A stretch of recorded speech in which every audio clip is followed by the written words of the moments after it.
What's up, everybody? This is your boy B Webb. I'm here today because today marks the 27th anniversary of my accident of January 15th, 1993.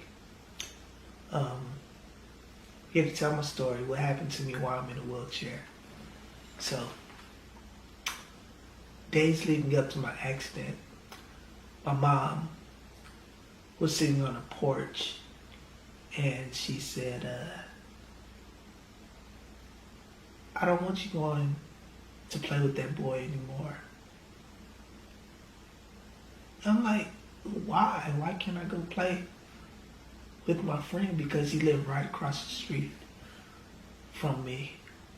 And we played with each other every day, like every day after school. And my mom just had a feeling. She just didn't want me to play with him anymore. And at that time, I was out of school. I was off track, if you know what that is. I was out of school at home. But the day of my accident, my mom went off to work. And I was there with my brother and my sister and my dad. It was a gray, kind of sprinkly day. And my sister had a dentist appointment. And she was leaving. And I really wanted to go with her. But she was like, no, stay at home, you're sick. I'll be right back. So she went on and went to the dentist. And I sat in the house, but then my brother had to go to work, but my dad was dropping him off at work. And my dad told me before he left, don't go outside. And me being a hard-headed child, I was. I went across the street to my friend's house, and I knocked on the door, I came in, and he was on the phone talking to a mutual friend of ours, and she lived right around the corner. And he gave me the phone, he said, talk to Crystal, I gotta show you something. So I sat down and started talking on the phone. And my friend came back to the living room with a gun. And I sat there, looked at the gun, and I said, dude, go put that back, go put it back. And he just didn't go put it back, he was just playing with it. He kept saying, look, look. So I honestly got up and went to go look at the gun. And I touched it, and I got real scared, and I went back and sat down. And I told him, go put that back, man. Then he started to try to do something with it, like, I don't know. But next thing you know, I heard a loud pop. And I felt myself falling. And I couldn't catch myself.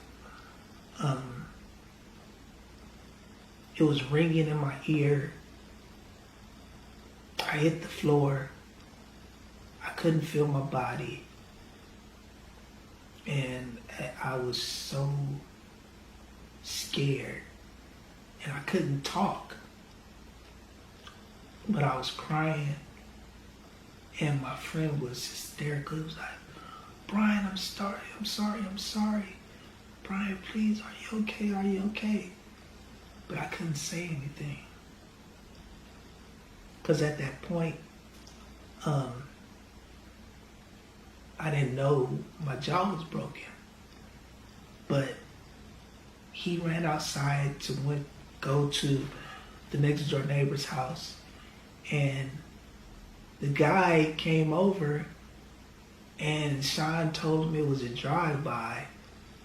And the guy said, I heard it too, but he didn't even think to call 911.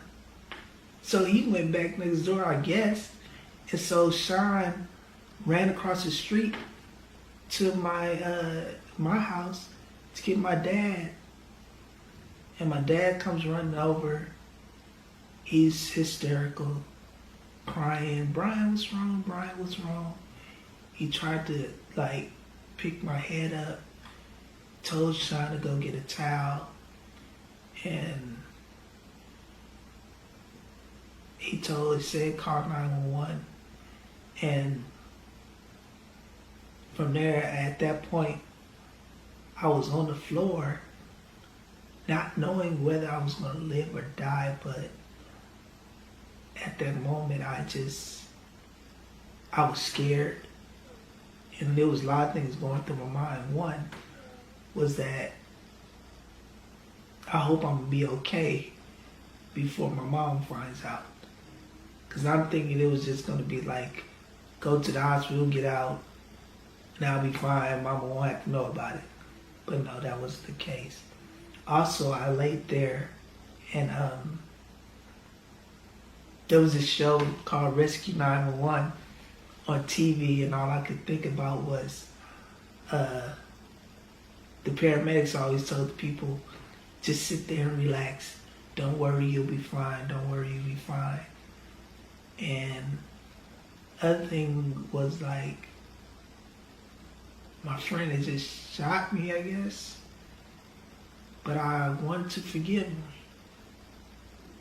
I wanted to forgive him right there. But paramedics came. The lady told me just keep breathing. I remember going into the paramedics and being whisked off to the hospital. And I remember someone kept saying, Brian, Brian. And I opened my eyes and there was a nurse. It was a guy named Brian that wasn't calling me. So I opened my eyes for a quick second. And I closed my eyes. Then I remember I opened my eyes again.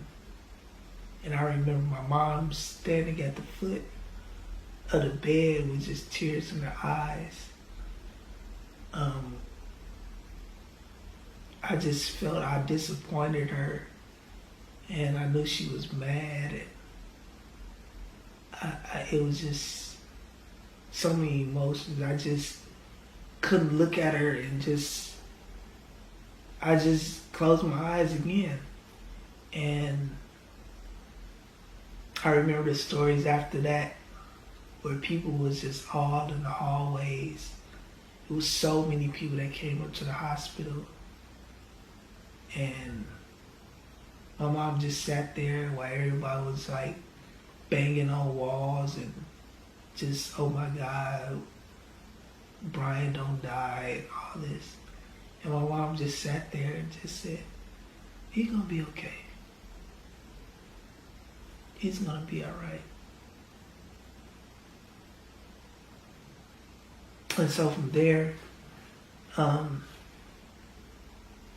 just thank God that I'm still here to tell my story and be who I am and tell people my story, and just I thank God I'm still here, because I didn't know whether I was going to live or die. So that's why I try to take each day and live it and be the best I can be in life, you know? So, now I am a quadriplegic. The bullet went through my jaw, out the back of my neck, which caused me to have a spinal cord injury. It didn't sever my spinal cord, it just cracked it a little bit.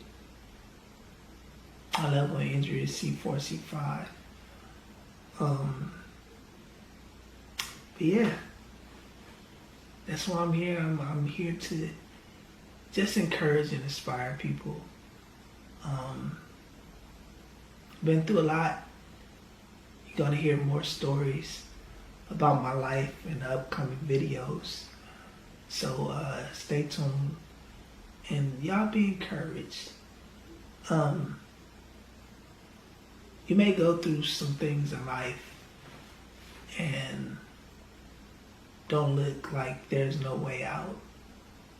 But trust me, it's a way. It's a way out.